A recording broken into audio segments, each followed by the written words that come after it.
Yes, we are live now. Hello friends, this is Imanshi and welcome to Let's Learn. सभी को good evening, नमस्कार, राम राम, सत श्री अकाल, अस्सलाम वालेकुम, what you feel connected with. Start करते हैं आज का सेशन। 6th सेशन है ये, इसको बिल्कुल अब आप टेस्ट की तरह ले सकते हैं क्योंकि इतने टॉपिक्स हम कर चुके हैं सीडीपी के, एक एनईपी और दूसरा एनसीएफ। आरटी से सच क्वेश्चन खास आते नहीं है तो उसको अलग से करने का कोई पॉइंट बचेगा नहीं। तो एक सेशन में आपका सीडीपी के पूरे जो टॉपिक्स हैं अब खत्म हो जाएंगे। कल या परसों में वो सेशन भी ले लूंगी। तो आउट ऑफ 30 कम से कम भी आपके 25+ नंबर इस टाइम पे आने चाहिए। ये एक सेट है, ठीक ठाक सेट है। करिए क्वेश्चंस, देखिए आउट ऑफ 30 कितने आते हैं, अपने आप को असेस कीजिए सेल्फ असेसमेंट के थ्रू, पोल में जवाब दीजिए। अगर आप 25 के अराउंड भी ला पा रहे हैं ऐसे पेपर में तो ठीक है, ऐसा ही आने वाला है फिर पेपर, क्योंकि टॉपिक्स वही हैं, लेवल वही है, स्टैंडर्डाइज्ड क्वेश्चंस हैं। लाइक शेयर सब्सक्राइब आप कर दीजिएगा जैसे जैसे आप आए। फर्स्ट क्वेश्चन आपके सामने है, फटाक से आप क्या करेंगे, पोल में जवाब देंगे पढ़ने के बाद। आज ऐसे कई सारे क्वेश्चंस हैं जो असर्शन और रीजनिंग वाले क्वेश्चंस हैं जिनमें आप फंसते हैं, तो ध्यान से जवाब दीजिएगा। असर्शन क्या है? स्टेटमेंट है, एक कथन है। क्या है? Children are unable to learn optimally when they are undernourished और अनवेल। यानी बच्चे सही ढंग से नहीं सीख पाते अगर वो अस्वस्थ हैं, अंडर नरिश्ड हैं, अल्प पोषित हैं या कुपोषित हैं। कुपोषित तो खैर थोड़ा और खराब स्थिति होगी, तब तो बहुत सारे इरिवर्सिबल चेंजेस हो जाते हैं जिनको आप फिर ठीक करना बड़ा मुश्किल हो जाता है या हो ही नहीं पाते बहुत सारे केसेस में। लेकिन बच्चे को जितना नरिशमेंट, जितना पोषण जिस मात्रा में मिलना चाहिए, यदि वो उसे मिला ही नहीं और वो ठीक महसूस नहीं कर रहा, अनवेल है, अस्वस्थ है, तो वो ठीक से नहीं सीख पाएगा। क्या ये बात सही है या नहीं है? बिल्कुल सही है भाई। दिमाग ठीक से डेवलप होने के लिए एक प्रॉपर पोषण भी चाहिए, और दिमाग ठीक से डेवलप्ड नहीं है, शरीर ठीक से डेवलप्ड नहीं है, तो क्या होगा? सीखने में भी समस्या होगी। क्यों? क्योंकि डेवलपमेंट के सभी प्रकार इंटर रिलेटेड है। तो ये बात तो ट्रू है, एकदम सही है, इसमें कोई भी डाउट किसी को भी नहीं होना चाहिए। इसका रीजन क्या दिया ये भी पढ़ लेते हैं।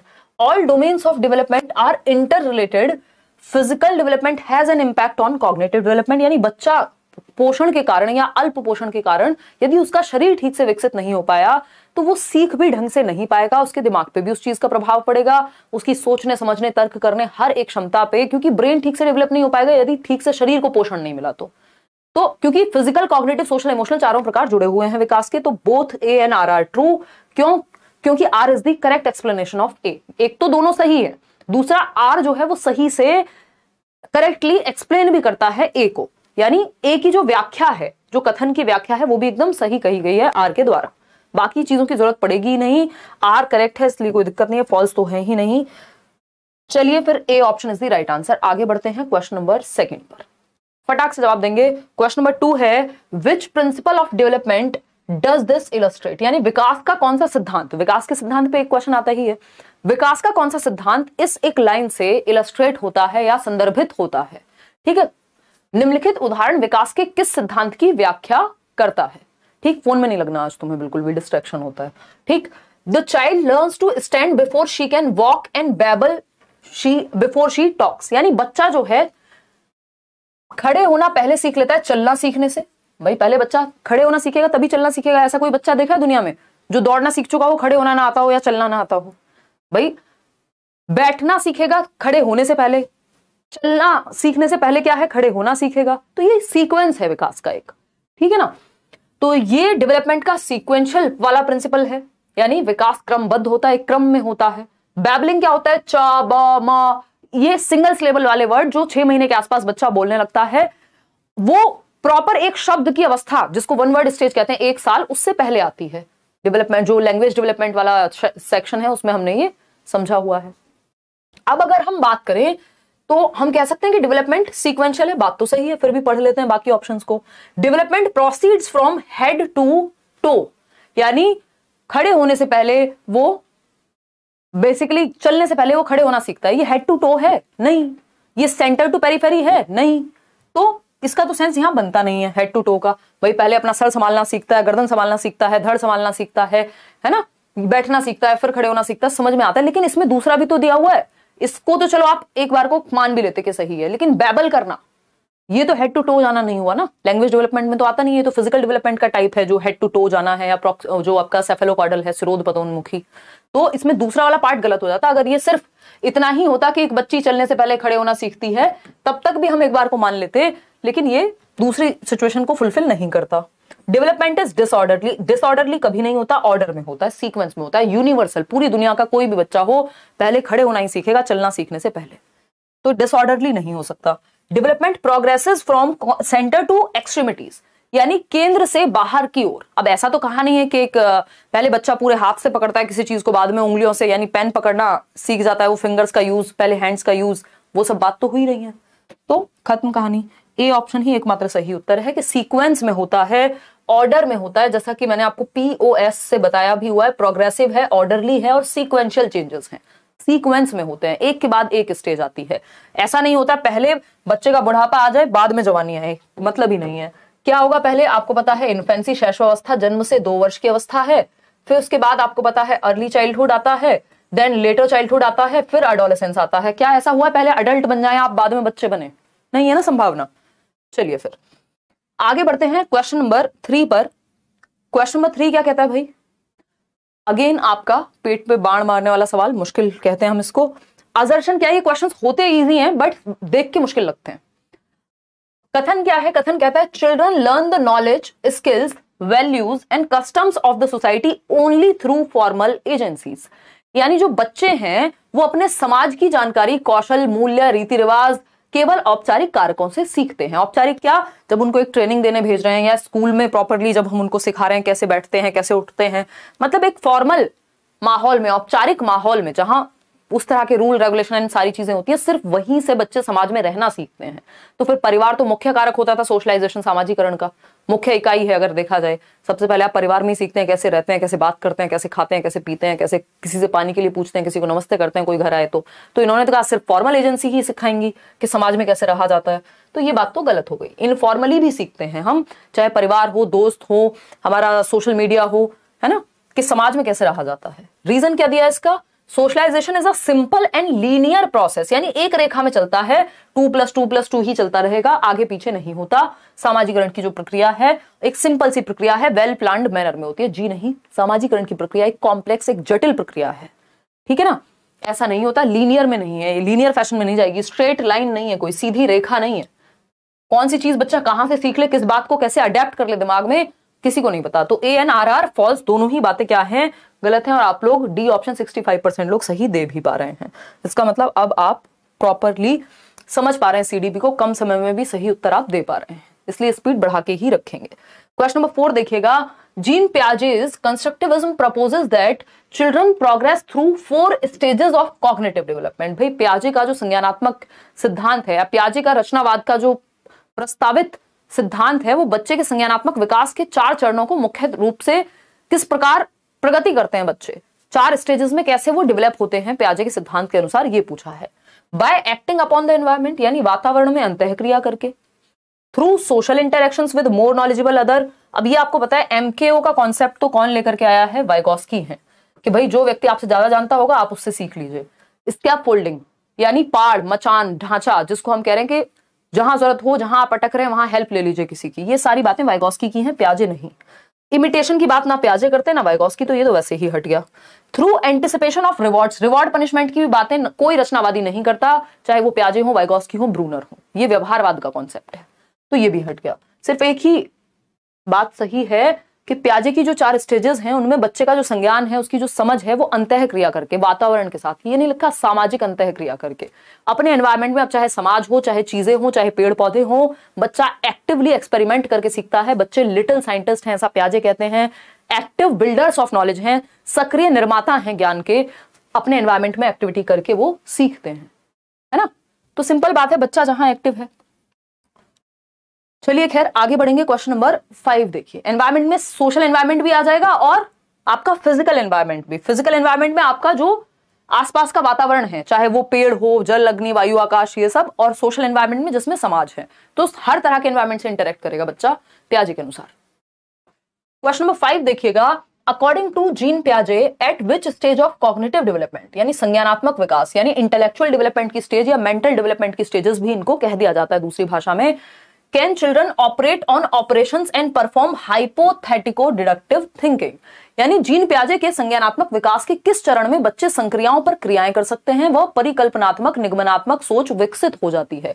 परिकल्पनात्मक, निगमनात्मक, hypothetico deductive reasoning. Deductive reasoning, inductive तो आ जाती है कब? 7 से 11 में ही, डिडक्टिव आएगी इसके बाद। तो जहां परिकल्पनात्मक, निगमनात्मक चिंतन की बात हो रही है कि आप सोच पा रहे हैं किसी थियरम के बारे में, आप सोच पा रहे हैं किसी इंपैक्ट के बारे में, यानी ये ज्यादा साइंटिफिक थिंकिंग है एक तरह की। तो ये लास्ट स्टेज में एब्स्ट्रैक्ट थिंकिंग जब आती है, अमूर्त चिंतन, जो चीजें सामने नहीं है उन पर भी हाइपोथेसिस कर पा रहे हैं, परिकल्पना कर पा रहे हैं, इसीलिए परिकल्पनात्मक निगमनात्मक चिंतन कह रहे हैं इसको हम। 11 से 15 वर्ष की उम्र लास्ट स्टेज है प्याजे की। लॉजिक लगा पाएगा। मेंटल ऑपरेशन का मतलब क्या है यहाँ? लॉजिक से है। तो डी ऑप्शन है सिंपल, सरल, सुंदर, सस्ता, टिकाऊ उत्तर।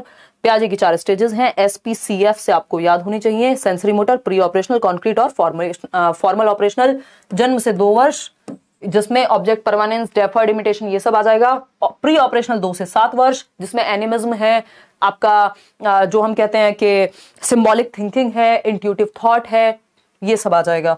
कॉन्क्रीट ऑपरेशन में आपको पता है कंजर्वेशन, क्लासिफिकेशन और सीरिएशन। फिर इसमें हाइपोथेटिको डिडक्टिव रीजनिंग आती है, एडोलेसेंट ईगो सेंट्रिज्म होता है। ये 4 स्टेजेस हैं प्याजे की। पूरी थियरी आपकी छोटे से में रिवाइज हो गई कम समय में। क्वेश्चन नंबर 6 देखिएगा एक बार।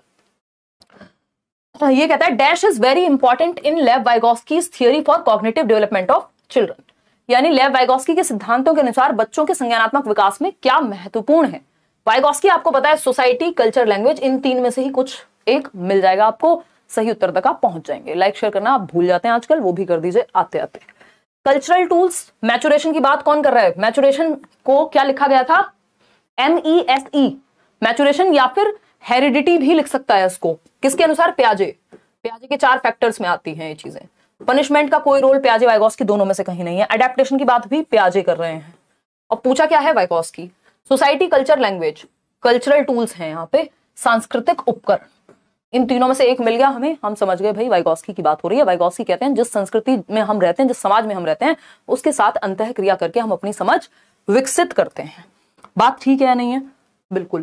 क्वेश्चन नंबर 7 देखिएगा, 7 से सीधा हम 10 पर पहुंच गए। देखिए क्वेश्चन नंबर 7 देखिएगा, जवाब दीजिएगा। One of the major differences in the theories of Jean पियाजे एंड लेव वाइगोस्की, वाइगोस्की और पियाजे के सिद्धांतों में मुख्य अंतर कहां है? भाई आपको पता है पियाजे ने भी संज्ञानात्मक विकास यानी कॉग्निटिव डेवलपमेंट की थियरी दी है, और वाइगोस्की ने भी कॉग्निटिव डेवलपमेंट की ही थियरी दी है कि बच्चे का मेंटल डेवलपमेंट कैसे होता है। दोनों में अंतर कहां है ये पूछा है। 4 ऑप्शंस आपके सामने हैं, समय ले लीजिए कोई बात नहीं, बट जवाब सही दीजिएगा।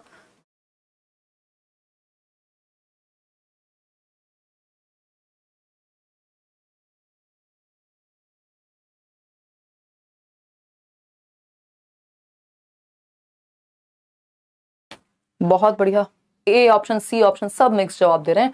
चलिए देखते हैं कहानी है क्या। भाई क्या हमसे पूछा है, फटाक से देखेंगे और समझेंगे चीजें क्या कहने की कोशिश कर रहे हैं। पियाजे वाइगोस्की में अंतर क्या है? या तो ए दे रहे हैं ऑप्शन आप लोग, या सी 57% लोग दे रहे हैं। देखते हैं। पियाजे emphasized on the role of language in cognitive development, यानी कई लोग ये मान रहे हैं कि हाँ पियाजे ने महत्व दिया है लैंग्वेज को, एम्फेसाइज नहीं किया है बहुत ज्यादा, ये बात ध्यान रखिएगा। इंपॉर्टेंट मान रहे हैं वो, बट उन 4 फैक्टर्स का हिस्सा नहीं है। चलो मान लिया हमने, ये बात ठीक है, उतनी नेगेटिव बात नहीं है, ऐसा नहीं है कि उनकी कोई दुश्मनी है लैंग्वेज से। Vygotsky gave primary importance to hereditary capacities in learning, बल्कि वाइगोस्की का ये क्रिटिसिज्म है, वाइगोस्की की ये आलोचना है कि उन्होंने वंशानुगत कारकों पे फोकस ही नहीं किया। वाइगोस्की ने बायोलॉजिकल एस्पेक्ट्स पे फोकस ही नहीं किया, जैविक अर्थों में देखा ही नहीं कॉग्निटिव डेवलपमेंट को। वो तो सोसाइटी, कल्चर और लैंग्वेज की बात करते हैं, जिसमें से वंशानुगत या हेरिडिटी की बात वो कर ही नहीं रहे। तो ये बात तो गलत हो गई वाइगोस्की के बारे में कि उन्होंने हेरिडिटी की बात की है। Vygotsky emphasised the role of culture in cognitive development, बिल्कुल सही पकड़ गए आप। सोसाइटी, कल्चर, लैंग्वेज, इन तीनों में से ही कोई एक जवाब 99% होता है जब क्वेश्चन वाइगोस्की का हो। डी ऑप्शन है पियाजे gave importance to what the child can do on her own as well as what she can do with support. ये भी बात किसकी है? स्कैफोल्डिंग की, ZPD की बात हो रही है यहाँ पे, जोन ऑफ प्रॉक्सिमल डेवलपमेंट, संभावित विकास का क्षेत्र। दोनों के बीच का डिफरेंस होता है जो आप खुद से कर सकते हैं और जो किसी की मदद से कर सकते हैं, इसको ZPD कहते हैं, ना कि, और ये कॉन्सेप्ट पियाजे ने नहीं, वाइगोस्की की बात कर रहे हैं, तो ये तो गलत हो गया। अब आप कहेंगे सी सही होगा या तो ए सही होगा। अब आपको पता है वाइगोस्की ने एम्फेसाइज किया है, पियाजे ने लैंग्वेज को एम्फेसाइज नहीं किया है, ज्यादा महत्व नहीं दिया है। अगर उतना ही महत्व दिया होता पियाजे ने लैंग्वेज को, महत्व दिया है ठीक है, कोई दिक्कत नहीं है उससे, लेकिन वो 4 फैक्टर्स में भी तो नजर आती है फिर लैंग्वेज, इनमें तो होती नहीं है। मैचुरेशन, एक्सपीरियंस, सोशल एक्सपीरियंस जिसको हम कह रहे हैं, और इक्विलिब्रियम, इसमें तो कहीं नहीं लिखा लैंग्वेज का नाम। तो पियाजे के अनुसार एम्फेसाइज नहीं किया है पियाजे ने लैंग्वेज पे। लैंग्वेज अगर हम बात कर रहे हैं, वाइगोस्की ने किया एम्फेसाइज रोल ऑफ कल्चर पे, लैंग्वेज पे, सोसाइटी पे। तो वाइगॉस्की ने संज्ञानात्मक विकास में संस्कृति की भूमिका निभाई बताई है कि जिस संस्कृति जिस समाज में हम बड़े हो रहे होते हैं उसके साथ अंतः क्रिया करके, अन्योन्य क्रिया करके क्या करते हैं, सीखते हैं हम। ठीक है ना। नेहा कह रही है आज तो ईद का चांद देख रहे हैं सब। मैम निशु मैम कब देखेंगे? वाह वाह वाह, बहुत बढ़िया यार। हाँ कल प्लान था छुट्टी का, मुझे आप लोगों ने शाम वाली क्लास में ऐसे पागल बना दिया बता के कि छुट्टी है, बट छुट्टी थी नहीं आज ऐप में भी। और फिर मैंने सोचा यूट्यूब पे तो ले ही लेते हैं, कोई बात नहीं, थोड़ा पढ़ लेंगे ईद के साथ। ईद मुबारक भाई उन लोगों को जो भी सेलिब्रेट करते हैं, या सभी को अगर देखा जाए तो। ठीक है 30 में सुनते आएगा रूपा, टेंशन नहीं लो। देखो एक बार, तो अगर हम बात करते हैं वाइगॉस्की ने संज्ञानात्मक विकास में संस्कृति की भूमिका पर बल दिया है, ये कहा जा सकता है ए ऑप्शन के कंपैरिजन में। 8th क्वेश्चन अच्छा क्वेश्चन है। क्या कहता है क्वेश्चन नंबर 8? कैरल ग्लीगन कौन है? ये कोहलबर्ग की स्टूडेंट थी एक तरह से। तो कैरल ग्लीगन ने क्रिटिसाइज किया या आलोचना की किसकी? लॉरेंस कोहलबर्ग के नैतिक विकास के सिद्धांत की। कोहलबर्ग की नहीं, पर्सनली बात नहीं हो रही है यहां, उनके सिद्धांत पे बात हो रही है। तो ठीक है तालिब, कोहलबर्ग के सिद्धांत की, जो नैतिक विकास का सिद्धांत है जिसमें 3 लेवल हैं, 6 स्टेजेस हैं, ठीक है ना, उसको क्रिटिसाइज किया by arguing that man have morality of dash, यानी जो पुरुषों की नैतिकता का आधार है वो डैश होता है, while women have morality of dash, और जबकि स्त्रियों की नैतिकता का आधार डैश होता है। अब पुरुषों की नैतिकता का आधार ढूंढिए पहले, क्योंकि पहला फिल इन द ब्लैंक वही है। Justice, care, goodness, sacrifice, sacrifice goodness, इन दोनों वर्ड्स का कोई खास प्रयोग है नहीं इस थियरी में। तो यहां पे कहा गया था कि जो पुरुषों की मॉरलिटी का क्या है, आधार है, वो जस्टिस है, लॉजिक बेस्ड ज्यादा होगा, जस्टिस बेस्ड, न्यायपूर्ण होगा। वही जो महिलाओं का मॉरलिटी या सही गलत का मामला है वो केयर से ज्यादा प्रभावित होता है, केयरिंग एस्पेक्ट कहा भी जाता है, फेमिनिन नेचर में होता है। तो भाई इसका मतलब ये नहीं है कि जो भी महिलाएं हैं वो जस्टिस को बिल्कुल कंसिडर ही नहीं करती हैं, इसको इस तरह से नहीं देखना है, बट एक हल्का सा एंगल ज्यादा रहेगा केयर का फीमेल्स की मॉरलिटी में, जबकि मेल्स की मॉरलिटी में जस्टिस का या सही गलत में जस्टिस का रोल है। ये बात कैरल ग्लीगन ने कही है, और इस थियरी में फीमेल्स की मॉरलिटी को ध्यान में रखा ही नहीं गया। जेंडर बायस थियरी कैरल ग्लीगन ने बताया था। कैरल ग्लीगन बताया क्या था, मतलब है कैरल ग्लीगन जीवित हैं अभी भी, है ना, कोहलबर्ग तो नहीं रहे कुछ कारणवश। देखिए क्वेश्चन नंबर 9, क्वेश्चन नंबर 9 क्या कहता है भाई? ये कहता है which of the following is a correctly matched pair of the type of intelligence and the end state of possibilities as per the theory of Howard Gardner. Howard Gardner के बहुबुद्धि के सिद्धांत की अगर हम बात करें या मल्टीपल इंटेलिजेंस की अगर हम बात करें, तो कौन सा एक पेयर सही से करेक्टली मैच्ड है जो इंटेलिजेंस का हाई एंड हो सकता है, यानी किसी एक प्रकार की इंटेलिजेंस में यदि व्यक्ति सर्वोच्च हो तो वो क्या बेस्ट बन सकता है, हायर लेवल पे कौन से जा सकता है। तो पहला पेयर है इंटेलिजेंस, कौन सी वाली इंटेलिजेंस? लिंग्विस्टिक, भाषक बुद्धि यदि किसमें है तो वो एंड स्टेट पॉसिबिलिटी क्या है उसकी? अकाउंटेंट की है। ये तो मैथमेटिकल इंटेलिजेंस में जाएगा ना अकाउंटेंट। लिंग्विस्टिक में तो पोइट बन सकते हो आप, एक अच्छे भाषाविद बन सकते हो आप, लिंग्विस्ट बन सकते हो अगर लिंग्विस्टिक इंटेलिजेंस बहुत अच्छी है तो। अकाउंटेंट का क्या सेंस है भाई? नहीं। इंटेलिजेंस क्या है? स्पेशियल, जिसको हम कहते हैं स्थानिक बुद्धि, स्थानों को लेकर के, स्पेसेस को लेकर के ज्यादा अच्छी समझ होगी इन लोगों की। एंड स्टेट क्या है? आर्किटेक्ट बन सकते हैं, बिल्कुल सही बात है कि वास्तुकार बन सकते हैं, क्योंकि इंटीरियर डेकोरेटर्स या फिर आर्किटेक्ट्स या फिर जिनको भी मूर्तिकार भी इवन फॉर दैट मैटर, क्योंकि उनको पता है ये नाक ऐसी नहीं ऐसी बनानी है, तो स्पेशल इंटेलिजेंस चाहिए होती है। आर्किटेक्ट में अच्छी खासी लेवल का इंटेलिजेंस पाया जाएगा। कौन सा? Special intelligence. तो बुद्धि के 8 प्रकार बताए गार्डनर ने, जिसमें से एक ये है। इंटेलिजेंस बॉडीली काइनेस्थेटिक जिसमें है, यानी बॉडी पे शारीरिक गति करने की क्षमता है, तो वो सिंगर बनेगा। ये तो म्यूजिकल इंटेलिजेंस वाला व्यक्ति बनेगा सिंगर। बॉडीली काइनेस्थेटिक वाला तो स्पोर्ट्स पर्सन बनेगा, जिम्नास्ट बनेगा, डांसर बनेगा हद से हद। ये सिंगर बनने का तो कोई सेंस नहीं है। नेचुरलिस्टिक यानी जिसमें प्राकृतिक बुद्धि है वो टीचर बनेगा, नहीं। यहां पे आपको इंटरपर्सनल इंटेलिजेंस या लिंग्विस्टिक इंटेलिजेंस, इन दोनों में से कोई एक चाहिए होगा। तो B option is the right answer. बाकी सारे पेयर करेक्टली मैच्ड नहीं है। नेशनल एजुकेशन पॉलिसी से एक क्वेश्चन है, देखिए कई सारे क्वेश्चन है वैसे। एनईपी राष्ट्रीय शिक्षा नीति 2020 कंसिडर्स मल्टीलिंगुअलिज्म। इससे पहले क्वेश्चन यही आता था मल्टीलिंगुअलिज्म का, बस अब एनईपी लगा दिया गया है आपको थोड़ा सा डराने के लिए। अदरवाइज बहुभाषिता की अगर हम बात करते हैं तो ये एनसीएफ में भी बात हुई है इसकी, और पहले एनसीएफ के नाम पे ये क्वेश्चन आता था, है ना। तो एज अ हिंड्रेंस, बहुभाषिता क्या है कि एक कक्षा में कई भाषाएं बोलने वाले विद्यार्थी होंगे। भाई एक बच्चा है जो पंजाबी बोली जाती है जिसके घर में, एक बच्चा है जिसके घर में हिंदी बोली जाती है, दूसरा बच्चा है उसके घर में गुजराती बोली जा सकती है। तो अलग अलग भाषाओं को बोलने वाले बच्चे एक क्लासरूम में होते हैं, तो बहुभाषिता कहते हैं इसको हम। इसको महत्व दिया, हिंड्रेंस बताया है, रुकावट बताया है इसको नहीं, एनईपी ने इसको कोई रुकावट नहीं बताया, ये बैरियर होती भी नहीं है कभी। As an asset in the classroom, यानी एक रिसोर्स है, मल्टीलिंगुअलिज्म एज अ रिसोर्स एक टाइटल भी है आपके एनसीएफ जैसे डॉक्यूमेंट में, एक पूंजी के रूप में देखते हैं हम कि एक एसेट है, ये एक हमारे लिए एक संसाधन है, बहुभाषिता। बच्चे एक दूसरे से बहुत सारी भाषाएं भी सीखेंगे और जितनी ज्यादा भाषाएं आती है हमारा बुद्धि का स्तर भी बेहतर होता है उससे, तो बी ऑप्शन सही है। सी ऑप्शन चेक करते हैं, as a unnecessary complication in teaching learning process, ये अननेसेसरी नहीं है, बैरियर भी नहीं है, तो मल्टीलिंगुअलिज्म को हमेशा पॉजिटिव लाइट में देखना है। पीडीएफ सेंड करा देंगे यार इस मंडे से पहले पहले, संडे इवनिंग में या संडे रात को। क्वेश्चन नंबर 11 देखिए एक बार, ये क्या कहता है भाई, इन चाइल्ड सेंटर्ड एजुकेशन यानी बाल केंद्रित कक्षा में मूल्यांकन की जब बात होती है, असेसमेंट की जब बात होती है, आकलन की जब बात होती है, कितना सीखा कैसे सीखा, तो उसको क्या मानेंगे हम? फटाफट से बताइए, जहां बच्चे सेंटर में है उस क्लासरूम की बात हो रही है, बताइए फटाफट। लव फ्रॉम त्रिपुरा, बहुत बढ़िया जी, धन्यवाद। फटाफट से बताइए, त्रिपुरा से लव के साथ साथ आंसर भी कीजिए कि चाइल्ड सेंटर्ड क्लासरूम में असेसमेंट या आकलन या टेस्ट करना या जांचना जो है, मूल्यांकन जो है, इवैल्यूएशन जो है, वो कैसे होना चाहिए?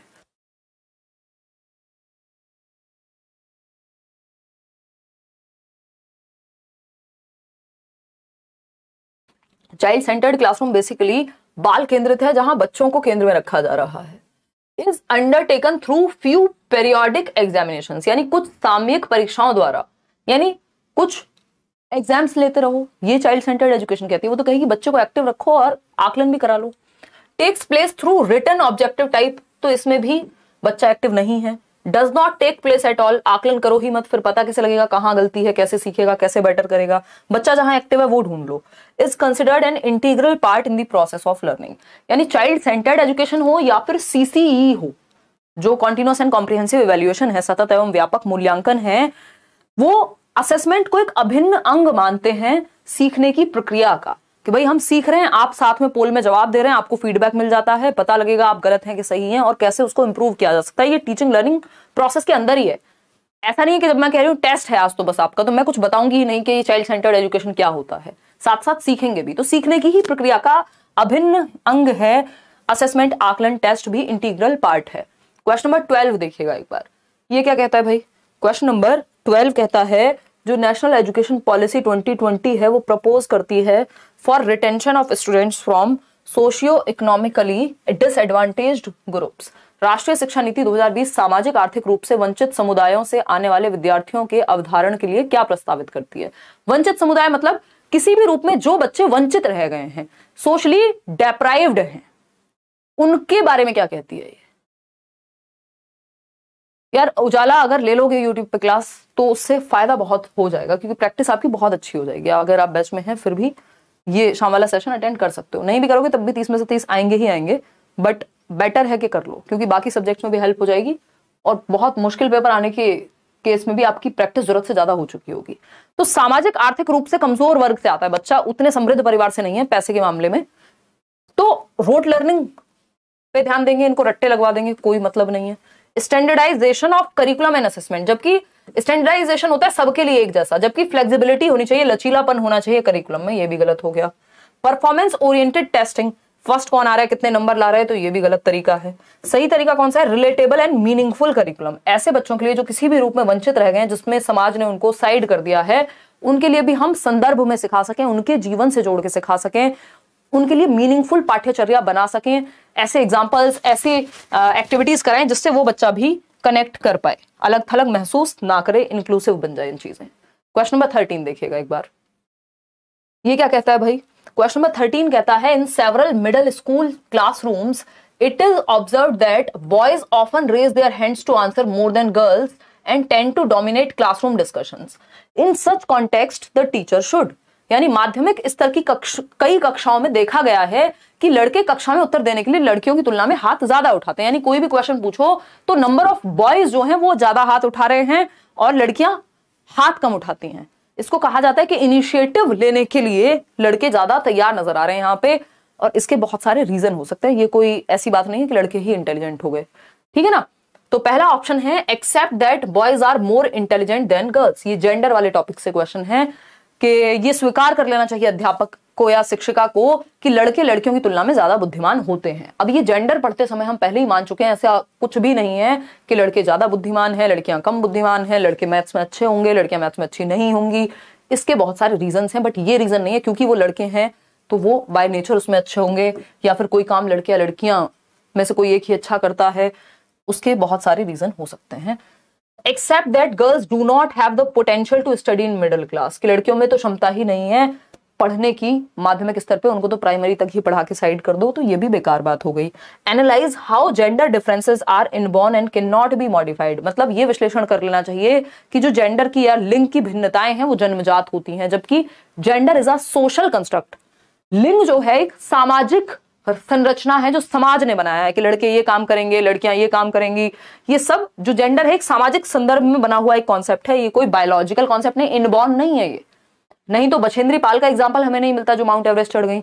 अगर हम बात करें कर्णम मलेश्वरी की जो 130 किलोग्राम तक वजन उठा लेती हैं, तो ये एग्जाम्पल हमारे पास नहीं होता यदि लड़कियां इनबॉर्न ही वीक हैं और लड़के मजबूत हो गए तो analyse the context of the children and her own pedagogy. अगर ऐसा हो रहा है क्लासरूम में, जो कि एक गलत खराब बात है, बच्चों के संदर्भ व खुद के शिक्षा शास्त्र का विश्लेषण करना चाहिए कि कहीं आप ऐसे टीचिंग मेथड्स का यूज तो नहीं कर रहे हैं जिसमें जेंडर बायसनेस आ जा रही है। कहीं आपने मौका नहीं दिया बाकी लोगों को, लड़कियों को बराबर का मौका दे ही नहीं पा रहे हैं आप, है ना। Analyse the context of children and her own pedagogy, यानी किस संदर्भ में बच्चे कहां से आ रहे हैं। ऐसा क्यों हो रहा है कि लड़कियों को हाथ उठाने के लिए उनकी बात की वैल्यू नहीं की गई हो सकता है घर में या क्लासरूम में, इसलिए वो हाथ उठाना कम पसंद करती हैं, है ना। वो कॉन्फिडेंस की कमी शायद उस वजह से हो गई है। तो ऐसी सिचुएशन में एक तो आप ये करेंगे, मतलब थोड़ा सा इक्वालिटी रखने की कोशिश करेंगे। ऐसा नहीं है लड़कों ने हाथ उठाया तो सिर्फ उन्हीं को जवाब देते रहेंगे। अगर एक लड़की भी हाथ उठा रही है तो आप इक्वालिटी प्लस इक्विटी थोड़ा सा कोशिश करेंगे एम्पावर करने की ऐसी सिचुएशन। ठीक है जी, बहुत बढ़िया अनुरंजन, आप नए जुड़े हैं। D option is the right answer. आगे बढ़ेंगे, क्वेश्चन नंबर 14 देखिएगा क्या कहता है भाई ये। विच of the following defines a progressive classroom, प्रगतिशील कक्षा कक्ष को परिभाषित कौन सा एक ऑप्शन करता है। प्रगतिशील मतलब जो आगे बढ़ने की तरफ है, लर्निंग बाय डूइंग हो रही है। जॉन डुई को याद कीजिए यहाँ पे, जॉन डीवी जिनको हम कह देते हैं, 20th सेंचुरी में अपनी वाइफ के साथ मिलकर लैब स्कूल्स खोले इन्होंने शिकागो में, अमेरिका के, है ना। चाइल्ड सेंटर्ड एजुकेशन, बच्चे को सेंटर में रखना। लर्निंग एक सोशल एक्टिविटी है ये कहते हैं, कोलैबोरेट करके सीखो, प्रेजेंट लाइफ के लिए सीखो, ये सारी बातें जॉन डुई करते हैं।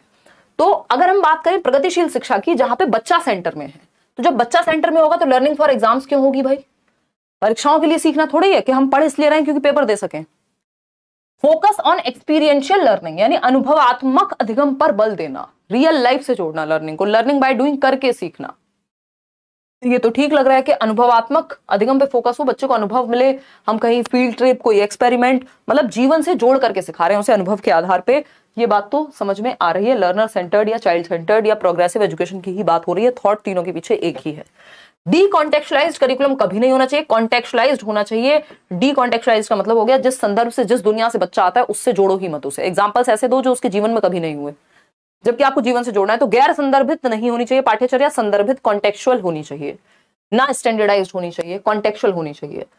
टीचर सेंट्रिक नहीं, चाइल्ड सेंट्रिक पेडागॉजी की बात करेगा कौन, प्रोग्रेसिव एजुकेशन। तो अनुभवात्मक अधिगम पे फोकस होना चाहिए, बी ऑप्शन। बच्चे को करके सीखने पे और अनुभव के बेसिस पे हम मौका दे पाए। क्वेश्चन नंबर 15 देखिएगा, थोड़ा सा लेंदी है। Which of the following questions test higher order thinking skills such as analysis and evaluation. जब आप बीएस ब्लूम की टैक्सोनॉमी पढ़ते हैं तो एक तो होते हैं लॉट्स, LOTS। चलो पहले आप जवाब ही दे लो फिर हम आगे बढ़ेंगे। क्वेश्चन का आंसर कीजिए फिर बताएंगे इस पे क्या बातें जानने को हो सकती हैं। अगर हम बात पीडीएफ देंगे यार, जल्दी दे देंगे। Which of the following questions test higher order thinking skills, यानी कौन सा प्रश्न, इन ये चार प्रश्न दिए हुए हैं यहाँ पे ABCD में, एक एक प्रश्न है। कौन सा प्रश्न विश्लेषण व मूल्यांकन जैसी उच्चतर संज्ञानात्मक कौशल का आकलन करता है। तो विश्लेषण व मूल्यांकन जैसी, यानी आप विश्लेषण करें और मूल्यांकन कर पाए, एनालाइज करने की क्षमता और इवेल्युएट, जांचने की क्षमता हायर ऑर्डर थिंकिंग स्किल में मानी जाती है।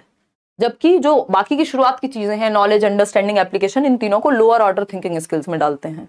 हायर ऑर्डर थिंकिंग स्किल वो होगा, हॉट्स वाले क्वेश्चन हम गिफ्टेड बच्चों को भी देते हैं और सोचने पे मजबूर करें जो क्वेश्चंस, है ना, वो questions higher order thinking skills में डाले जाएंगे। एनालाइज करना मतलब दो चीजों में के बीच में वो समझ पाए क्या रीजन रहा, फेल हुए तो क्या चीज सही है, कितना आता है आपको, आप खुद ही इवेल्युएट कर रहे हैं, है ना। तो अगर हम बात कर रहे हैं हायर ऑर्डर थिंकिंग स्किल्स की, जिसमें दिमाग ज्यादा खर्च हो, सोचने पे मजबूर हो बच्चा। क्वेश्चन देखिए, what differences do you find between private and public health services in your area and why? अपने क्षेत्र में आप निजी और सार्वजनिक स्वास्थ्य सेवाओं के बीच क्या अंतर पाते हैं और क्यों? मतलब जिस भी एरिया में आप रहते हैं वहां जो प्राइवेट हेल्थ सर्विसेज हैं, यानी जब आप प्राइवेट हॉस्पिटल जाते हैं और वहीं जब आप पब्लिक या गवर्नमेंट हॉस्पिटल जाते हैं, तो दोनों में क्या अंतर है और ऐसा क्यों है? अब बच्चा अपने अनुभव के आधार पर बताएगा, सोचेगा, जो भी चीजें उसने जानी होंगी, पढ़ी होंगी, या पढ़ेगा इस बारे में, समझेगा, जानेगा, बातें करेगा, क्वेश्चंस पूछेगा घर वालों से, आसपास के जगह पे जाएगा, वहां से पूछेगा। मतलब बच्चा सोचने पे मजबूर है, बस वन वर्ड आंसर नहीं है, ये ओपन एंडेड क्वेश्चन है। तो ये हायर ऑर्डर थिंकिंग स्किल हो गई। वहीं अगर हम बाकी तीनों देखें, what does the civil rights act of 1964 state, यानी नागरिक अधिकार अधिनियम में क्या है, ये तो रटी रटाई बात हो जाएगी, याद होगा तो बता देगा। और ये रिकॉल वाला जवाब है, लोअर ऑर्डर थिंकिंग स्किल वाला जवाब है, जबकि हायर ऑर्डर थिंकिंग स्किल, जिसमें उच्च कोटि का आपका थॉट इन्वॉल्व होगा, थिंकिंग इन्वॉल्व होगी, वो सिर्फ ए ऑप्शन है। क्योंकि how many states are there in India, आप कह दो जी 28 स्टेट्स हैं, ये क्लोज्ड एंडेड हो गया, इसमें कौन सी बड़ी ऑर्डर की थिंकिंग लग गई? अगर आपने पढ़ा होगा, याद होगा तो बता दोगे, नहीं तो नहीं, सोचने पे मजबूर हुए ही नहीं आप। How are the members of legislative assembly elected, ये भी एक प्रोसीजर है, अगर बच्चे ने पढ़ा है तो बता देगा, इसमें भी कोई हायर ऑर्डर थिंकिंग नहीं लग गई है। तो बस एक ही ऑप्शन है जिसमें वो सोचने पे मजबूर होगा। ठीक है, इतनी बात क्लियर है। क्रिएटिव बच्चे को या ज्यादा गिफ्टेड बच्चे को बेसिकली हम हायर ऑर्डर थिंकिंग स्किल्स पे हम फोकस कराते हैं। क्वेश्चन नंबर 16 देखिएगा, विद रिस्पेक्ट टू इंक्लूजन, यानी समावेशन के कॉन्टेक्स्ट में यदि हम देखें, with students with disabilities in regular schools, which of the following provision is against the rights of persons with disabilities act 2016? RPWD act जो दिव्यांगजन अधिकार अधिनियम 2016 है, उसके अनुसार कौन सी एक बात सही नहीं है समावेशन के संदर्भ में? समावेशन मतलब हर किसी को सीखना, हर कोई सीख पाए, वो समावेशन है अगर हम देखें तो। बताइएगा, जब ऐड आता है तब आपको रुकना चाहिए। अच्छा यार, यहाँ पे नहीं पता लगता है क्योंकि मैंने वो ऐड फ्री लिया हुआ है। लेट मी चेक, कोशिश करेंगे कल से अगर कोई ऑप्शन है लाइव में ऐड ना आए, इस तरह का कोई प्रबंध होगा यूट्यूब पे, तो मैं एक बार चेक करूंगी इस तरह की कोई सेटिंग। डी ऑप्शन 40% लोग कह रहे हैं। चलिए देखते हैं। Extra time for completion of examination paper, यानी एक्स्ट्रा टाइम दे दो, चलो ठीक है, वो बच्चे जिनको कोई समस्या है। Facility of scribe to meet the students needs, यानी बच्चे को एक लिपिक दे सकते हो जो लिख दे अगर उसको लिखने में लिख नहीं सकता यदि वो। Compulsory second and third language courses, ये तो हमने नहीं सुना। Reasonable accommodation as per individuals needs, यानी कि व्यक्तिगत जरूरतों के अनुसार यथोचित संयोजन, जैसी बच्चे की जरूरत है इक्विटी का ध्यान रखा जाए, बात सही है। लेकिन थर्ड और सेकंड लैंग्वेज को कंपलसरी करना, ऐसा कोई दिव्यांगजन अधिकार अधिनियम नहीं कहता। तो सी ऑप्शन सही है यहाँ पे, क्योंकि यही गलत है दिव्यांगजन अधिकार अधिनियम के बारे में, और जो गलत है वही सही है क्योंकि पूछा ही गलत है। क्वेश्चन नंबर 17 देखिए, to address the diverse learning needs of the students, which of the following is a barrier, यानी विभिन्नताओं की जब हम बात कर रहे हैं, विद्यार्थियों की विविध जरूरतों को पूरा करने के लिए कौन सी एक चीज बाधा है, बैरियर है, रुकावट बनेगी कि हम हर बच्चे को शामिल नहीं कर पाएंगे? पहला ऑप्शन है engagement in the activities in multiple ways, यानी गतिविधियों में कई तरह से संलग्न होना। मल्टीपल तरीके से कोई काम करो, और मल्टीपल तरीके से अगर कोई काम कराएंगे आप तो क्या हो जाएगा, वो बैरियर फ्री हो जाएगा, बच्चे के लिए रुकावट नहीं बनेगी, क्योंकि डिफरेंट बच्चे डिफरेंट तरीके की एक्टिविटी कराई जा रही है, ये बात तो सही है, ये बैरियर नहीं है, हेल्पफुल है। Expression of opinion in multiple ways, एक बात को कहने के कई तरीके हो सकते हैं, ये भी पॉजिटिव बात हो गई। लेबलिंग एंड रैंकिंग, आपको पता है ये लेबल करना, ठप्पा लगाना, रैंक लगाना बच्चे पे, ये मल्टीपल वेज में है ना, बस मल्टीपल वेज लिख दिया तो हमें लगेगा पॉजिटिव है, जी नहीं, कई तरीकों से विद्यार्थियों की नामीकरण व क्रमीकरण, उन पे ठप्पा लगाना, तुम फर्स्ट आते हो, तुम सेकंड आते हो, ये एकदम बैरियर है, ये रुकावट है, ये गलत है, और जो गलत है वही सही है क्योंकि पूछा ही गलत था, बैरियर पूछा था। Representation of information in multiple ways, एक इंफॉर्मेशन को, एक सूचना को प्रेजेंट करने के डिफरेंट तरीके, चार्ट हो सकता है, 3D मॉडल्स हो सकते हैं, बट सी ऑप्शन यहां गलत था, वही सही है। क्वेश्चन नंबर 18 देखिए फटाफट से। क्वेश्चन नंबर 18 कहता है which of the following learning disability, जो अधिगम और लर्निंग डिसेबिलिटी शब्द किसने दिया था? सैमुअल किर्क ने 1960s में, सैमुअल किर्क, ठीक है जी। तो अगर हम बात करें, अधिगम में अक्षमताएं आ जाती हैं, यानी कुछ समस्याएं बच्चों को होंगी जिसकी वजह से उसे सीखने में प्रॉब्लम होगी। अब वो समस्या लिखने से रिलेटेड हो सकती है, पढ़ने से रिलेटेड हो सकती है, बोलने से रिलेटेड हो सकती है, समझने से रिलेटेड हो सकती है, गणित से रिलेटेड हो सकती है, जिसमें मैं बहुत बार एग्जांपल देती भी हूँ तारे जमीन पर में ईशान अवस्थी का, कि उनको पढ़ने संबंधित समस्या थी जिसको डिसलेक्सिया कहते हैं, ठीक है। लेकिन यहाँ पे पूछा क्या, कौन सी learning disability which directly affects communication skills and comprehension abilities, यानी बच्चे की बोलचाल की जो क्षमता है, संचार का जो कौशल है, और समाविष्ट करने की क्षमता, यानी समझ पाने की क्षमता, मैं क्या बोल रही हूँ ये समझ पाना ही में दिक्कत होगी ऐसे बच्चे को, है ना, अपनी बात को कहने में, दूसरे की बात को समझने में दिक्कत होगी, ये डिस्फेजिया होता है। क्या होता है, डिस्फेजिया होता है, ठीक है ना। ये डिस्फोरिया, कैलकुलिया तो कैलकुलेशन से रिलेटेड हो गया, बाकी कुछ भी नहीं है। डिस्फोरिया होता है सब कुछ आपको दुनिया उत्साह विहीन लगती है, मतलब डिस्टोपिया टाइप डिप्रेशन का एक सेंस कह सकते हो, कि उत्साह वैकल्य, यानी आप एक्साइटेड होना बंद कर देते हो, वो डिस्फोरिया है। तो ये वो वाली बात तो है नहीं, समझने में और बातचीत करने में दिक्कत डिस्फेजिया कहलाती है। डिस्ग्राफिया में लिखने से संबंधित होती है समस्या। आगे बढ़ेंगे, क्वेश्चन नंबर 19 पर क्या लिखा है। क्वेश्चन नंबर 19 पूछता है टू एंश्योर सक्सेसफुल इंक्लूजन, यानी हर बच्चे को इंक्लूड कर सके हम सक्सेसफुली विद डिस्ग्राफिया। हर बच्चा कौन सा, डिस्ग्राफिया वाले की बात हो रही है यहाँ पे, जिसको लिखने में दिक्कत है। इट इज इंपॉर्टेंट टू, क्या जरूरी है, डिस्ग्राफिया यानी लेखन वैकल्य वाले बच्चे को सफल तरीके से समावेशन सुनिश्चित करने के लिए क्या महत्वपूर्ण है। वो बच्चा जिसको लिखने में दिक्कत होती है, तो क्या तरीका है उसके साथ डील करने का। Allow use of audio recorder और अ लैपटॉप इन क्लासरूम, क्योंकि बच्चे को लिखने में दिक्कत होती है, तो वो या तो उसको कोई टाइपिंग सॉफ्टवेयर ऐसा जो उसके लिए ईज कर दे चीजों में, या फिर ऑडियो रिकॉर्डर सुन करके रिकॉर्ड कर ले, कोई भी ऐसा तरीका जहां लिखने की बजाय बाकी तरीके इनकलकेट हो सके। बात तो सही है, ये काम टेक्नोलॉजी कर सकती है। बी ऑप्शन देखते हैं, extensively use written test for assessment, वो बच्चा जिसको लिखने में ही दिक्कत होती है और आप उससे लिखने को कह रहे हैं, तो ये तो गड़बड़ हो जाएगी। बाकी तरीके ढूंढने ना आपको। Make it compulsory to write on plain और अनरूल्ड शीट्स, यानी वो शीट्स जो प्लेन नहीं होती, जिन पे कोई लाइंस भी नहीं होती, मतलब जिस बच्चे को लाइन पे भी लिखने में दिक्कत है उसको कहोगे बिना लाइन वाली शीट पे लिखो, तो आप तो पनिशमेंट दे रहे हो उसको। Set fixed time table, flexible होना चाहिए, इसको तो ज्यादा टाइम मिलना चाहिए बल्कि लिखने के लिए, तो सिर्फ एक ही बात सही है, कक्षा में ऑडियो रिकॉर्डर या लैपटॉप के उपयोग की अनुमति देंगे ऐसे बच्चे के लिए, क्योंकि उसको लिखने में एक डिसेबिलिटी है, डिस्ग्राफिया है, वो ठीक से नहीं लिख पाता, उसकी राइटिंग आप लेजिबल नहीं होती, कई बार पढ़ने योग्य नहीं होती, इतना खराब लिख देता है वो। Which of the following is not a characteristic of student with creativity, यानी रचनात्मकता। रचनात्मकता क्या है, कुछ नया करना, कुछ नोवल करना, कुछ डिफरेंट करना। तो निम्नलिखित में से क्या सृजनात्मकता वाले विद्यार्थी की विशेषता नहीं है। जो दिशाओं में सोचता होगा उसकी विशेषता नहीं है, जो कुछ नया सोच सकता है उसके बारे में कौन सी एक बात नहीं है। सी ऑप्शन कह रहे हैं 85% लोग। Their problem solving skills are of higher order level, मतलब इनकी जो समस्या के समाधान का या सुलझाने का तरीका है, कौशल है, वो उच्च कोटि का होता है। अगर नहीं होगा तो कुछ नया कैसे निकाल पाएंगे। अगर ये समस्या होती ही नहीं कि जो मटके का एग्जांपल लेते हैं फिर से, जो मटका है उसमें से पानी निकालने में ज्यादा समय लगता है, तो ये समस्या हुई। किसी क्रिएटिव इंसान ने तो सोचा होगा ना कि यार इसमें अगर टैप लगा दें तो पानी इजीली निकल जाएगा। तो प्रॉब्लम सॉल्विंग एबिलिटीज इनकी अच्छी होती है, बात सही है। They can solve problems through divergent ways, यानी विभिन्न तरीकों से, अपसारी तरीकों से वो समस्याओं का समाधान कर सकते हैं। एक चीज वर्क नहीं कर रही, दूसरा जुगाड़ पे जुगाड़ लगा सकते हैं। They have low sense of curiosity to learn new topics, यानी उनमें जिज्ञासा की कमी होती है। ये बच्चा क्रिएटिव नहीं हो सकता जिसमें जिज्ञासा की कमी है। यदि आप जिज्ञासा रखते हैं, अगर आप क्यूरियस हैं हर चीज को लेकर, ये कैसे होता है, वो कैसे होता है, इसका सॉल्यूशन क्या हो सकता है, ये कर सकते हैं, वो कर सकते हैं, इसका मतलब आप कुछ नया सोच पाएंगे, क्योंकि आप दिशाओं में सोच रहे हैं, आप जिज्ञासु हैं। जिस बच्चे में जिज्ञासा की ही कमी है, जबकि हम चाइल्ड सेंटर्ड एजुकेशन में कहते हैं कि बच्चे बाय डिफॉल्ट क्यूरियोसिटी के साथ पैदा होते हैं, वो जिज्ञासु होते हैं, हर चीज को देख के क्वेश्चन पूछना, ये सब क्या है, जिज्ञासा का ही हिस्सा है। तो जिसमें क्यूरियोसिटी की कमी है वो क्रिएटिविटी नहीं होगी उसमें। They often come up with novel ideas and innovation, नए नए इनोवेशन, नए नए आइडियाज, नवाचार के साथ आते हैं, ये बात तो सही है। तो गलत क्या है, सी ऑप्शन की उनकी लो सेंस ऑफ क्यूरियोसिटी होती है, और यही बात सही है क्योंकि पूछा ही गलत था। क्वेश्चन नंबर 21 देखिए, किसी को क्वेश्चन नंबर 16 में डाउट है, करेंगे लास्ट में, अभी पहले 21 पे ही चलते हैं क्योंकि बहुत पीछे जाना पड़ेगा। Teachers in a middle grade classroom, यानी 6th to 8th की बात हो रही है, पेपर 2 के क्वेश्चन आप कर रहे हैं और आपको पता भी नहीं लगा होगा, क्यों, क्योंकि सिलेबस सेम है।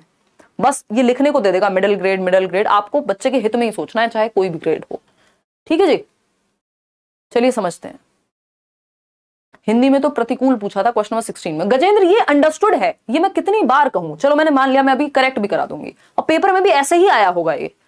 लेकिन आपको ये ध्यान रखना है, इंग्लिश की तरफ भी देख लिया करो, एक नंबर चला जाएगा प्यार से, क्योंकि उन्हें फर्क नहीं पड़ता, हिंदी में अगर गलती हो गई तब भी इंग्लिश वाले को फाइनल मान लिया जाएगा। तो एक बार इंग्लिश की तरफ भी देख लिया करो। 6th to 8th की अगर हम बात करें तो मिडिल ग्रेड क्लासरूम में टीचर्स क्या करें? ओपन रहें, be open to make adaptations as per learners needs. बच्चों की आवश्यकताओं के अनुसार परिवर्तन करने में अपने सिस्टम में, अपने मेथड्स में तैयार रहें। बिल्कुल सही बात है, बच्चों के लिए तो सिस्टम है, सिस्टम के लिए बच्चे थोड़ी हैं। Focus their attention majorly on high achievers, यानी टीचर्स को सिर्फ उन बच्चों पे ध्यान देना चाहिए जो ज्यादा नंबर लाते हैं। फिर बाकी बच्चे क्या मूंगफली छीलने आए हैं वहां? नहीं, गलत हो गया।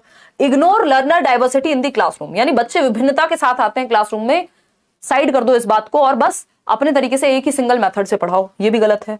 Use one standardized mode of assessment only, बस एक ही तरीके से आकलन करेंगे, एक ही तरीके से पढ़ाएंगे।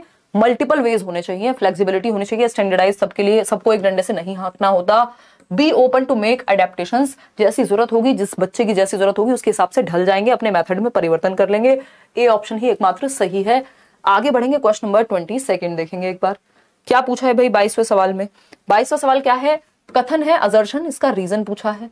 While teaching a concept, a teacher should encourage her students to brainstorm the instances and examples of contrast. यानी किसी संप्रत्य को पढ़ाते समय, किसी कॉन्सेप्ट को पढ़ाते समय एक शिक्षिका को अपने विद्यार्थियों की विपरीत दृष्टांतों को और उदाहरणों पर विचार करना चाहिए। यानी उसका ऑपोजिट भी कुछ होगा। भाई अगर आप पक्षी का उदाहरण दे रहे हैं तो उसका ऑपोजिट जमीन पर चलने वाला कोई एक जीव हो सकता है जो उड़ता ना हो, वो भी उदाहरण आप साथ में दे सकते हैं, है ना। कोई बात नहीं अंशु, आपको नोटिफिकेशन शायद नहीं मिला होगा, ठीक है ना। बताइए, आज क्लास लेट लगी थी, बहुत बढ़िया, प्रगति मिलेंगे भाई जल्दी ही। तो ये बात सही है कि नहीं है? बिल्कुल सही है। Non examples don't play any role in understanding of a concept. जो नॉन एग्जाम्पल्स होते हैं, गैर उदाहरण होते हैं, उनका किसी कॉन्सेप्ट को समझने में कोई रोल नहीं होता। जबकि हम बात कर चुके हैं पहले भी कि एग्जाम्पल और नॉन एग्जाम्पल दोनों इंपॉर्टेंट है लर्निंग की प्रोसेस में। एग्जाम्पल क्या है? एग्जाम्पल है कि भाई आपने बताया कि कबूतर भी एक बर्ड है, पैरट भी एक बर्ड है, कोई और आपने ईगल भी एक बर्ड है। फिर आप बच्चों को सोचने के लिए कह रहे हैं, अच्छा सोचो कौन सा एक बर्ड नहीं होता, वो नॉन एग्जाम्पल है। फिर बच्चा कहेगा डॉग, हाँ आप कहेंगे डॉग एक बर्ड नहीं होता, तो ये नॉन एग्जाम्पल हो गया डॉग। किसके केस में? जब आप एग्जाम्पल दे रहे थे बर्ड्स का, है ना, वो खेलते थे ना, क्या चींटी उड़ हाथी उड़ वाला, हाँ, तो उसमें वो कौन सा पक्षी नहीं है, वो नॉन एग्जाम्पल है पक्षी और बिना पक्षी के बीच का, ठीक है ना। तो सी ऑप्शन कह रहे हैं आप, A is true but R is false.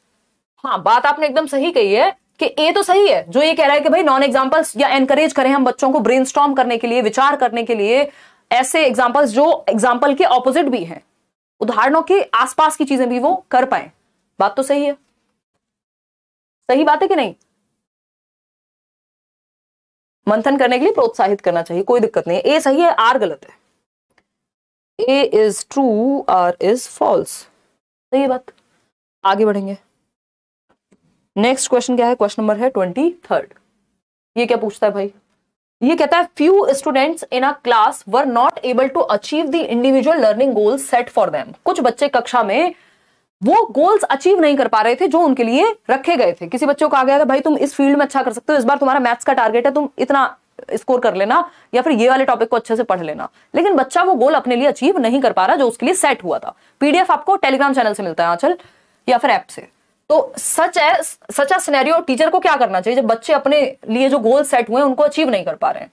उनको फेलियर मान लेना चाहिए। Consider their failure as dishonourable and shameful. बड़े शर्म की बात है, विफलता की बात है, अपमानजनक है कि आप अपने गोल्स अचीव नहीं कर पा रहे हो। ऐसा करना चाहिए नहीं। बच्चे हैं, कॉम्पिटिटिव एग्जाम में बैठे हुए, आप जैसे स्थिति में थोड़ी हैं लोग। भाई आपको कोई कह दे तो फिर भी चल जाएगा, कहना तो नहीं चाहिए हालांकि, है ना। Expel these students and recommend them to a special school.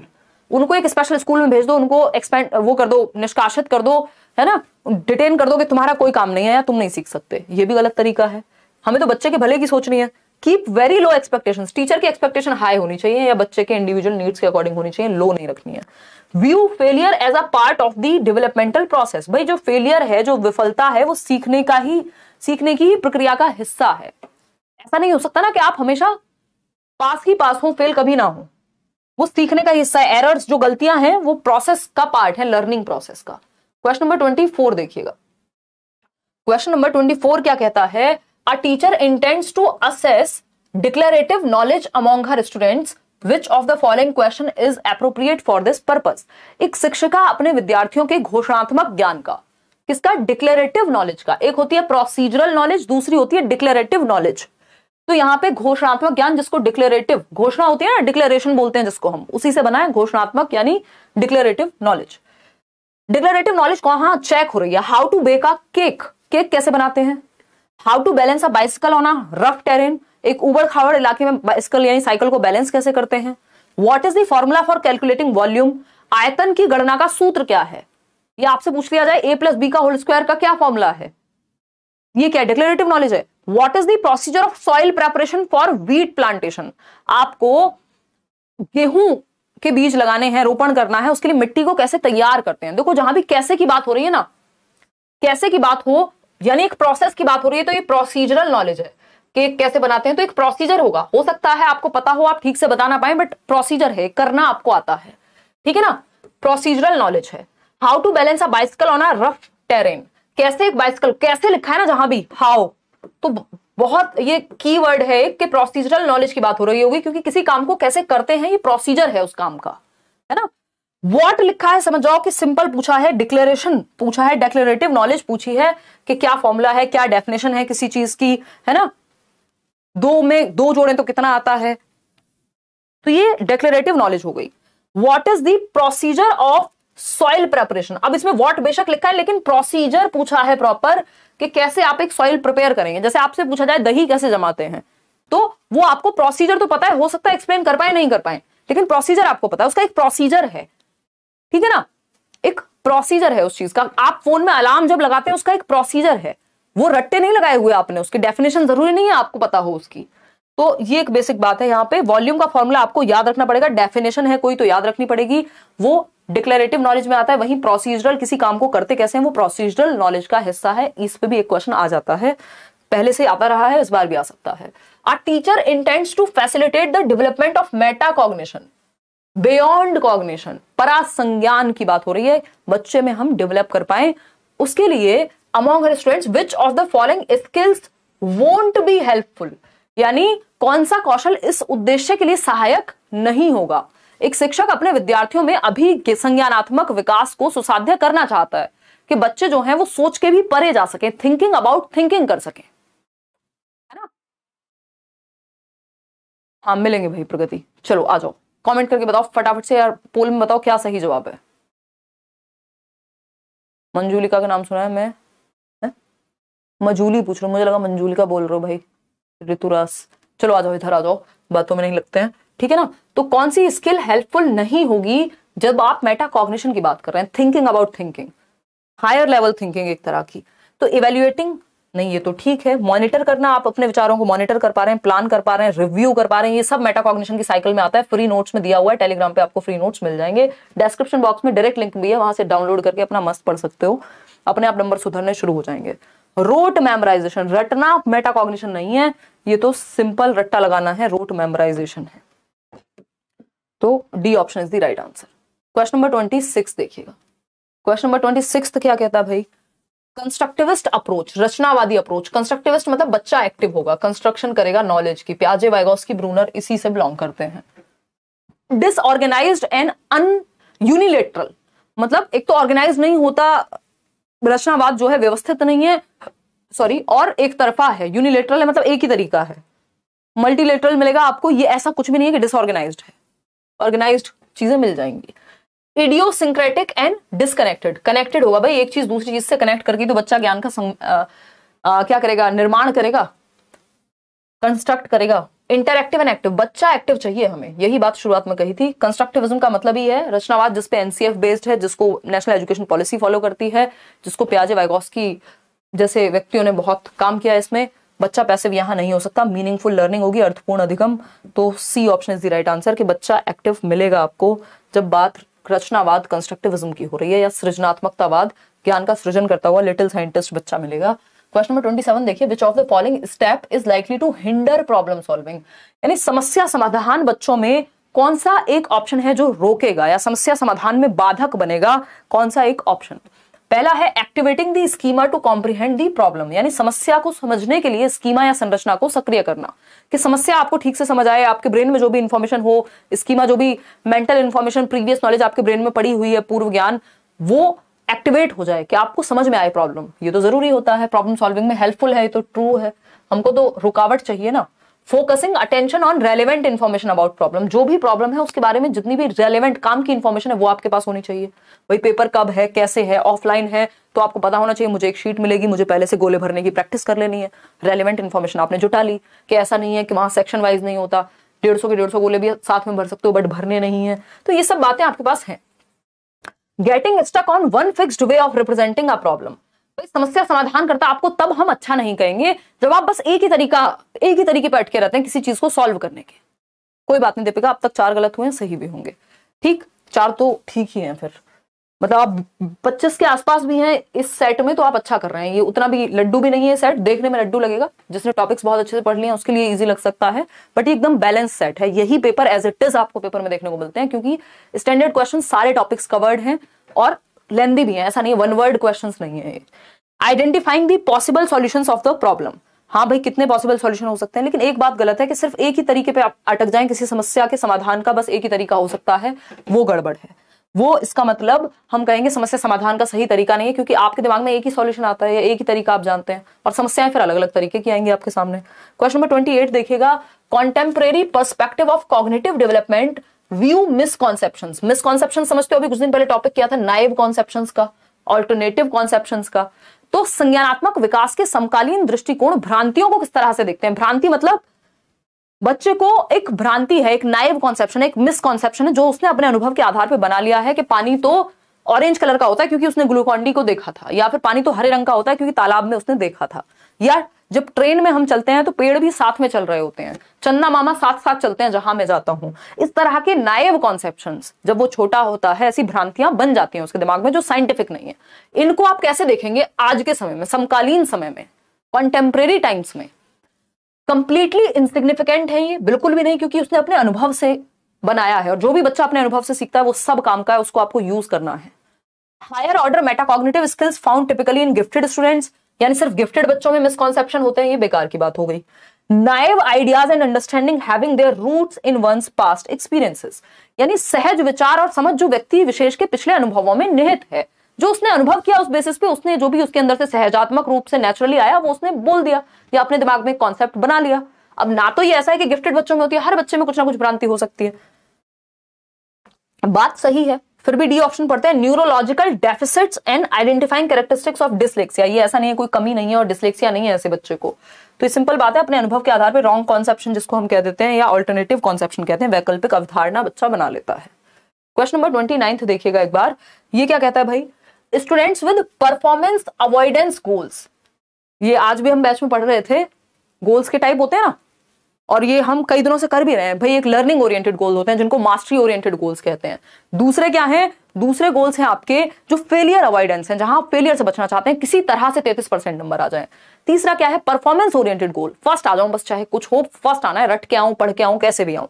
Mastery orientation में आप एक्सीलेंस के पीछे भागते हैं, सक्सेस झक मार के पीछे आती है, 3 इडियट्स, ठीक है जी। तो यहां पे बात हो रही है परफॉर्मेंस अवॉइडेंस, यानी परफॉर्मेंस को अवॉइड करना। इसका मतलब क्या है, फेलियर को अवॉइड करना, कहीं ना कहीं फेलियर अवॉइडेंस गोल है ये, कहीं ना कहीं बस लैंग्वेज को थोड़ा सा ट्विक किया और आप घबरा गए। परफॉर्मेंस अवॉइडेंस लिखा है, परफॉर्मेंस ओरिएंटेड नहीं लिखा है। परफॉर्मेंस ओरिएंटेड लिखा होता तब फर्स्ट आने पे फोकस होता है ना। ये होप फॉर सक्सेस जो आप लोग लिख रहे हैं, या परफॉर्मेंस अवॉइडेंट लिखा है, ये भी तो देखो, पूरा पढ़ लिया करो ध्यान से। तो हल्का सा एक लैंग्वेज में परिवर्तन लाएगा, आप तो ढेर हो जाएंगे पेपर में। ऐसे कैसे चलेगा, ऐसे कैसे चलेगा दीदी और भैया, रोने मत लग जाना। बहुत बढ़िया शुभम कुमार चौहान, बहुत बढ़िया। सी ऑप्शन 35% लोग, 29-29% लोग। मतलब एंजॉयमेंट ऑफ एक्टिविटी होती है मास्टरी ओरिएंटेशन में, कभी भी परफॉर्मेंस में नहीं होगी। पहली बात तो ये तो हट गया, ठीक है जी।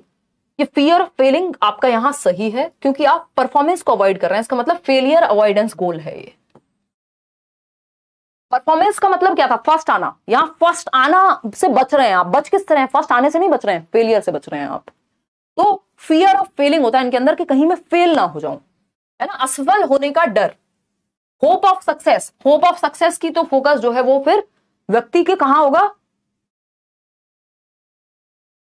परफॉर्मेंस ओरिएंटेशन में होगा, जहां वो फर्स्ट आना चाहता है, या मास्टरी ओरिएंटेशन में भी कुछ हद तक सीखने पे फोकस होगा, या होप ऑफ लर्निंग होगी अगर मास्टरी की बात करें, सेंस ऑफ प्राइड, ये सब फालतू बातें हो गई। क्यों? क्योंकि परफॉर्मेंस से बचना चाह रहे हो, तो ये परफॉर्मेंस अवॉइडेंस का मतलब जहां भी आ जाए समझ जाओ फेलियर से बचना चाह रहे हो। क्वेश्चन नंबर 30 देखिएगा, क्वेश्चन नंबर 30 देखिए आज के लिए आखिरी सवाल।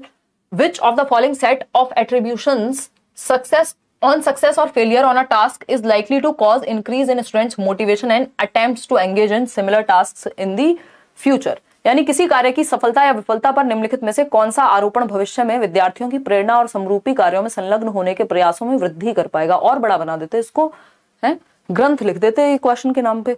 देखना कितनी लाइन है, 1 2 3 4 5 6, बताओ यार। अब किसी को प्रैक्टिस जिसने ढंग से नहीं की है वो क्या करेगा, ढेर ही होगा ऐसे सवालों में, रट्टा तो काम आएगा नहीं भाई। रटने से तो 6 लाइन तो कोई रट के नहीं जा सकता ना, और वही आएगी लैंग्वेज हर बार, ऐसा भी जरूरी नहीं है।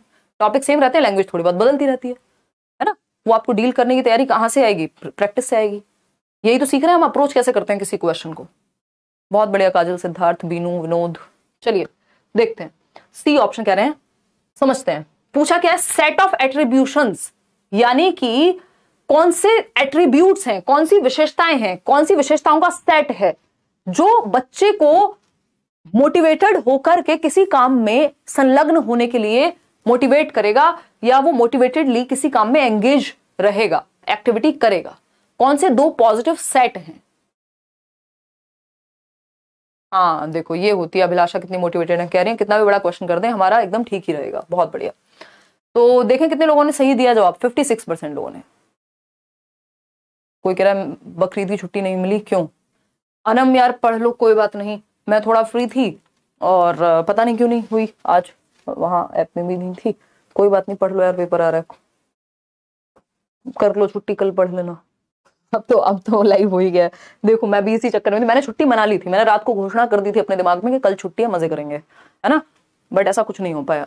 मुझे 7 बजे पता चला कि क्लास है मेरी, तो फिर मैंने सोचा यूट्यूब पे, तो खैर मेरा शायद वैसे भी प्लान था आज कि अगर ऐप में छुट्टी होती तब भी एक क्लास ले ही लेती।